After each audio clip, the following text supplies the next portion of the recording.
इस तरीके से जो डब्बे हैं ऐसे ही हमारी 5 डब्बे होते हैं, एक डब्बा एक हड्डी होती है, एग्जैक्टली वैसी होती है वर्टेब्रा। अब हुआ क्या है, L4 और L5 यानी दो जो मणके हैं इनके बीच में गद्दी है, यानी जो खाली स्पेस दिख रहा है यहाँ पे डिस्क है, और डिस्क में पानी भरा होता है, स्पंज जैसा होता है, जैसे बर्गर के बीच में चटनी होती है ना वैसे ही होता है। तो जब हम कोई सामान उठाते हैं, झटका लगता है या गिर जाते हैं, तो ये दो हड्डियाँ हैं, ये दो हड्डियाँ आपस में दब जाएंगी, और जैसे ही दबेंगी तो यहाँ पर का पानी लीक होने लगेगा। ये पानी लीक होने के बाद या तो लेफ्ट की तरफ नस पे चढ़ जाता है या राइट की तरफ नस पे चढ़ जाता है।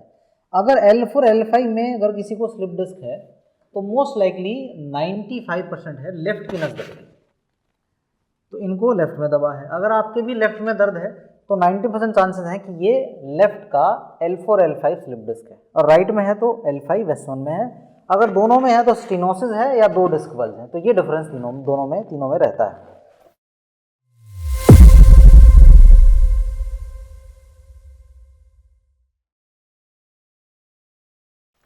आशीष कुमार यादव हैं, जौनपुर यूपी से। 10 साल से कमर में दर्द है, 10 साल से शैटका है, जो कि लेफ्ट की तरफ जो है दर्द जाता है, लेफ्ट टांग में दर्द आता है स्पेसिफिकली इस पॉइंट से, और ये वाला पॉइंट इनको बड़ा ज़्यादा तंग करता है। ठीक है, तो इनके एक्सरे की बात करेंगे।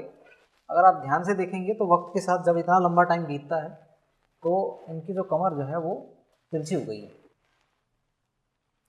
यहाँ तक तो ये वर्टेब्रा ठीक है, इसके बाद देखेंगे तो इसमें टेढ़ापन आपको नज़र आएगा।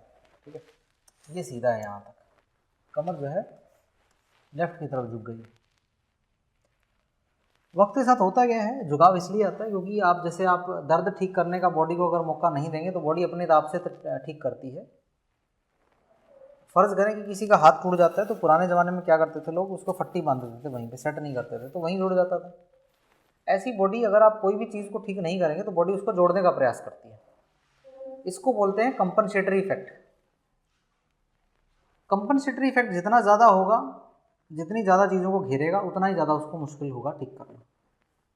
इनका भी टफ केस है। साथ के साथ में इनका जो वर्टेब्रा है, कौन सा, L4 का, हल्का सा शिफ्ट हो गया है, मतलब L4 L5 ऐसे टिकी होती है के ऊपर एक, तो जो इनका राइट ट्रांसवर्स प्रोसेस है वो शिफ्ट होकर पीछे की तरफ आ गया है, और यहीं से टिल्ट की शुरुआत हुई है।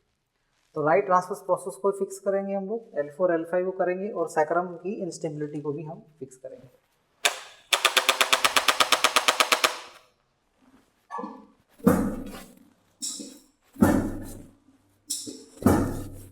बिल्कुल निश्चिंत रहना है, ढीला छोड़ना है। कमर पे झटका आएगा, आया। ये हमने स्पाइनल डिकम्प्रेशन किया है। स्पाइनल कोड ना ब्रेन के यहाँ से मेडुला से निकलते हुआ नीचे तक जाती है पूरा, ये बेस ऑफ द ब्रेन से लेकर। तो अगर आप इस तरीके से हम स्पाइनल डिकम्प्रेशन करते हैं तो वहाँ तक जो स्पाइन है पूरी डिकम्प्रेशन हो जाती है। आप इसको ट्राई ना करें, और आपने देखा होगा वीडियो में इस तरीके से लोग गर्दन खींचते हैं, झटके से नुकसान हो सकता है। प्रोफेशनल के पास जाइए ये करवाने के लिए।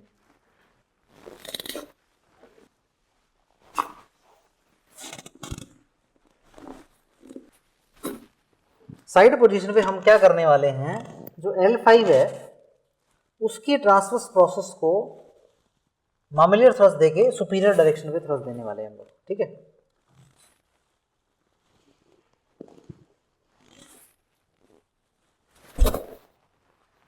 अब आपको ये लाल निशान दिख रहा होगा, ये L4 है, तो L4 को जो इसकी ट्रांसवर्स प्रोसेस है इन्फीरियर देंगे, इन्फीरो एंटीरियर यानी नीचे और आगे की तरफ, ये कंपोजिट थ्रस्ट होता है। डीलर उड़ेंगे बस। अब हम जो सैक्रम का बेस है उसको सुपीरियर थ्रस्ट देने वाले हैं। परफेक्ट। हम लोग क्या करने वाले हैं, टिल्ट ठीक करने वाले हैं। टिल्ट कैसे ठीक होगा, क्योंकि आपने देखा था कि वीडियो में लेफ्ट की तरफ टिल्ट था, तो लेफ्ट की जो ट्रांसवर्स प्रोसेस की सीरीज है L4 L5 L3 वो इंटीरियरली रोटेट कर गई है, ऐसे रोटेट कर गई है। तो हम क्या करने वाले, राइट साइड की तरफ की जो ट्रांसवर्स प्रोसेस को इंटीरियर थ्रस्ट देंगे, ताकि जो ये करेक्शन है, ये जो ऐसे हो गया है, तो हम इसको पीछे ला सकें, सीधा कर सकें।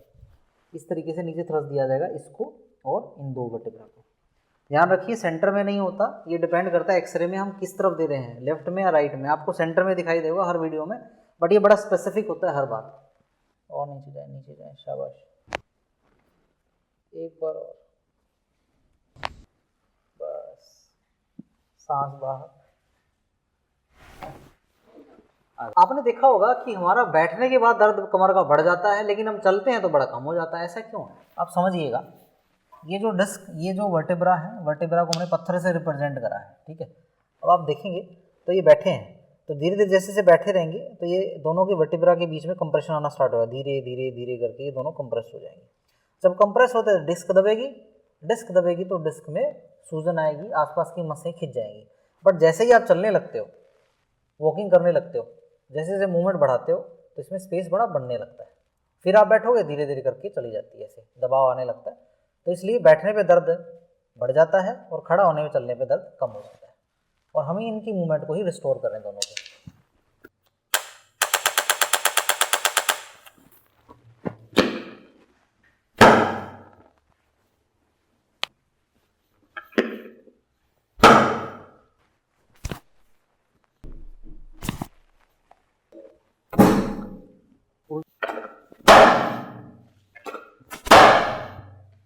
अब दोनों पाँव को ऊपर उठा देंगे आप, ठीक है। कटक की आवाज आई, कटक की आवाज जो है वो आई है आपकी पीबिक सम्फाइसिस से। चल के देखिए जरा,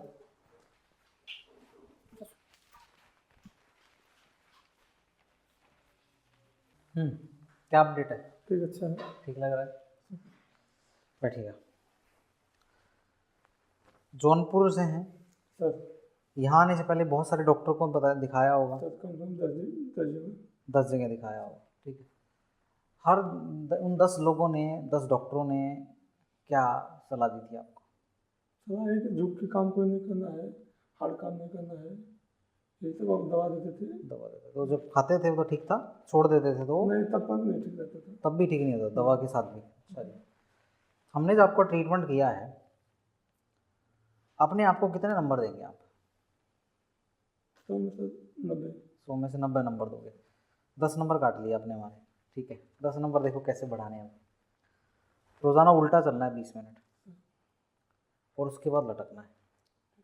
इस 10 नंबर रह गए हैं, ये मसल की कमज़ोरी की वजह से, ये वक्त के साथ ही आती है, ठीक है। थोड़ा एक्सरसाइज कर लेना, झुकना स्टार्ट करो लेकिन तरीके के साथ। जैसे हम ऐसे नहीं उठा जाते हैं, कोई सामान उठा गया, ऐसे नहीं उठाने की बजाय थोड़ा सा वाइड करके उठा लो ऐसे, ठीक है। या किसी चीज़ पे हाथ रख के उठा लो, झुकने की कोई दिक्कत नहीं है, तरीके से झुकना है। मोटरसाइकिल चलाना नहीं है 1 महीना, तो मोटरसाइकिल से क्या है, कंप्रेशन बढ़ता है। अदरवाइज कोई ज़रूरत नहीं है, ना कोई दवाई खाने की ज़रूरत है, ना किसी सर्जरी की ज़रूरत है। आपकी लाइफ बिल्कुल सुरक्षित है और सही है। 10 साल का दर्द था, आप जौनपुर से तो देखते हैं, उनको क्या संदेश देंगे? यही देंगे कि यहाँ अच्छा इलाज होता है, सब लोग आएँ यहाँ इलाज कराएँ अपना। हमें तो ठीक हुआ है अभी। ठीक, अगर आपको भी इस तरीके की दिक्कत है, आप भी दिखाइए। दवाई खाने से कोई भी कमर का दर्द, गर्दन का दर्द नहीं जाता। ऐसा इसलिए है, समझिए मेरी बात, क्योंकि दवा जो है जितनी भी है वो सेंट्रल एक्टिंग ड्रग होती है। मतलब आपने दवाई ली, दवा से वो आपके इंटेस्टाइन से अब्जॉर्ब होती हुई आपके ब्लड में गई, ब्लड में जाने के बाद उसने दिमाग के जो दर्द के सिग्नल है वो बंद कर दिए हैं। मतलब आग को बुझाया नहीं गया है, आग के ऊपर कंबल डाल दिया गया है, तो थोड़ी देर में आग फिर से भड़कने लग जाएगी। आपको आग को बुझाना पड़ेगा, मतलब पानी डालना पड़ेगा, और पानी दवा डाल के नहीं डाला जाएगा जब तक आप उसको फिजिकल प्रॉब्लम को फिजिकली रेक्टिफाई ना करें। तो दवाई खाना बंद कर दीजिए, नेचुरल इलाज कराइए, तभी इससे पीछा छूटेगा। नहीं कमर का दर्द, गर्दन का दर्द जिसको है, जो हमें देखता है उसको पता है, बहुत असहनीय होता है, पेशेंट डिप्रेशन में रहता है। बहुत बहुत शुक्रिया आपका।